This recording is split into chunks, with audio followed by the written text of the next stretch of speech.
warahmatullahi wabarakatuh.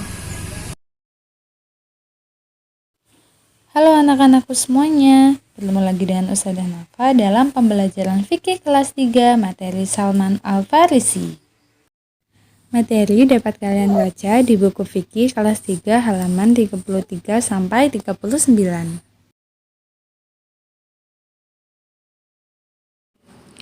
Salman Al-Farisi mencari hidayah. Namanya adalah Salman, berasal dari negeri Persia.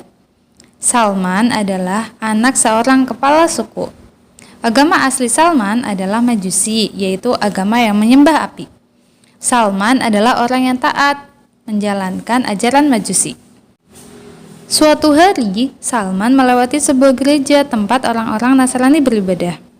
Ia tertarik dengan tata cara ibadah mereka.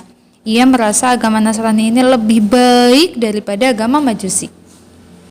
Salman menceritakan agama tersebut kepada ayahnya, akan tetapi sang ayah melarangnya dengan keras. Pada suatu hari datanglah rombongan menuju Syam. Salman meninggalkan ayahnya dan pergi bersama rombongan tersebut ke negeri Syam untuk mempelajari agama Nasrani. Sesampainya di sana, ia tinggal di rumah salah seorang pendeta yang dianggap paling baik. Maka mulailah Salman bekerja di rumah pendeta tersebut dan belajar agama kepadanya. Tak lama kemudian, tahulah Salman bahwa pendeta tersebut bukanlah orang yang baik sebagaimana ia sangka.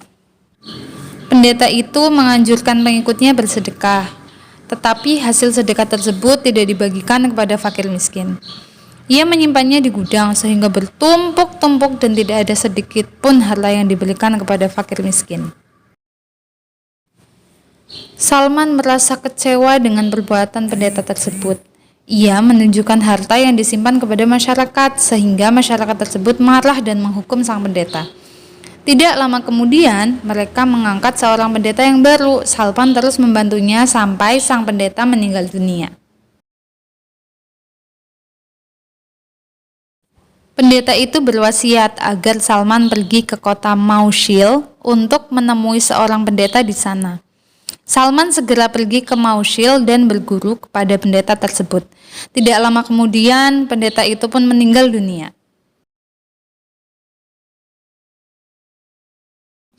Salman pergi ke daerah Irak, kemudian daerah Amuriyah untuk berguru kepada pendeta lainnya.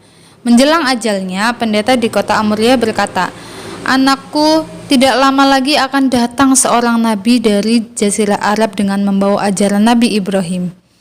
Ia akan berpindah dari negerinya ke negeri yang mempunyai banyak pohon kurma atau Madinah. Nabi itu akan menerima hadiah tetapi tidak menerima sedekah. Ia mempunyai tanda-tanda kenabian yang amat jelas. Jika kamu dapat menemuinya, maka pergilah ke negeri tersebut dan berimanlah kepadanya." Salman menunaikan wasiat pendeta tersebut. Ia menjual semua sapi dan kambing yang ia miliki kepada rombongan dari salah satu suku Arab agar ia dapat pergi ke Jazirah Arab.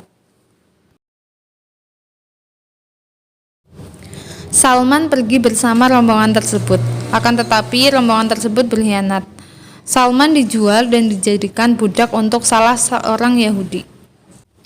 Orang Yahudi itu membawanya ke kota Madinah. Ternyata ia sangat kejam. Ia bertindak semena-mena kepada Salman. Sampailah pada suatu hari, anak majikannya bercerita bahwa telah datang seorang dari Mekah yang mengaku nabi. Saat itu Salman yang sedang memanjat pohon kurma langsung turun dan berkata kepada anak majikannya, "Benarkah apa yang kamu katakan?" "Apa-apaan kamu ini? Kembali ke tempat kerjamu," kata sang majikan dengan kasarnya. Akan tetapi Salman bersikeras untuk menemui sang nabi. Namun Salman tetap bersabar menunggu datangnya seorang nabi. Bulan berganti tahun, Salman tetap menunggu datangnya seorang nabi. Ia tidak menghiraukan kekejaman sang majikan. Malam hari ia pergi menemui nabi dengan membawa sekantong kurma. "Aku mendengar bahwa engkau adalah orang salih. Aku membawa kurma ini sebagai sedekah," kata Salman. Nabi Muhammad SAW menerima kurma tersebut dan membagikannya kepada sahabat-sahabatnya. Beliau tidak memakan kurma tersebut sedikit pun. Ini adalah ciri-ciri yang sesuai dengan diberitahukan pendeta itu kepadaku, kata Salman di dalam hati. Pada lain kesempatan, Salman memberikan kurma sebagai hadiah. Kali ini Rasulullah Shallallahu Alaihi Wasallam memakan kurma tersebut. Salman bertambah yakin bahwa Nabi Muhammad Shallallahu Alaihi Wasallam adalah Nabi yang dijanjikan. Hingga pada suatu hari, ia pun melihat tanda kenabian di punggung Rasulullah. Salman pun beriman kepada Nabi Muhammad Shallallahu Alaihi Wasallam dan menceritakan perjalanannya yang sangat jauh dan sangat lama mencari dan menunggu datangnya seorang Nabi yang membawa agama terakhir yang benar. Rasulullah Shallallahu Alaihi Wasallam kagum akan cerita Salman dan berkata, Salman adalah bagian dari keluargaku. Salman Al-Farisi berjasa besar dalam perang Khandaq. Dia yang mempunyai ide untuk membuat parit yang luas dan panjang untuk menahan serangan kaum kafir, sehingga kaum kafir akhirnya kembali ke Mekah dengan sia-sia dan kaum muslimin bergembira.